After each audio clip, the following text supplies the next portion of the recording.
দেখুন, আমরা যে অ্যান্ড্রয়েড ফোনটি ইউজ করি সেই অ্যান্ড্রয়েড ফোনে এমন একটি ফিচার্স দেওয়া রয়েছে যা দিয়ে আপনারা খুব সহজেই লোকেশন ট্র্যাক করতে পারবেন। তার সঙ্গে আপনি কি ডিভাইস ইউজ করছেন সেটাও ট্র্যাক করতে পারবেন। তো এটি আপনি করবেন কি করে সেটি জানার জন্য সবার প্রথমে আপনি আমার পেজটিকে ফলো দিয়ে ভিডিওটিকে সেভ করে রাখুন, নয়তোবা এই ভিডিওটি পরবর্তীতে আপনি নাও পেতে পারেন। তো প্রসেসটি করার জন্য সবার প্রথমে আপনি আপনার প্লে স্টোরটি ওপেন করে নেবেন। এরপর এই সার্চ অপশনে সার্চ করবেন ফাইন্ড মাই। সার্চ করলে উপরে এখানে দেখতে পাবেন গুগল ফাইন্ড হাব।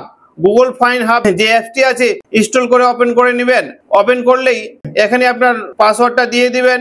এটি ওপেন হওয়ার পর এখানে দুইটি অপশন দেখতে পাবেন, একটি ডিভাইস, অপরটি হচ্ছে পিপল। তো ডিভাইসে ক্লিক করলেই আপনার গুগলের সঙ্গে যতগুলো ডিভাইস কানেক্টেড আছে সবগুলো ডিভাইস এখানে শো করে যাবে, আর এখান থেকে আপনি আপনার ডিভাইসগুলিকে ট্র্যাক করতে পারবেন। আর একটি অপশন রয়েছে পিপল। এই পিপলে ক্লিক করলে এখানে একটি অপশন দেখতে পাবেন নাও শেয়ার।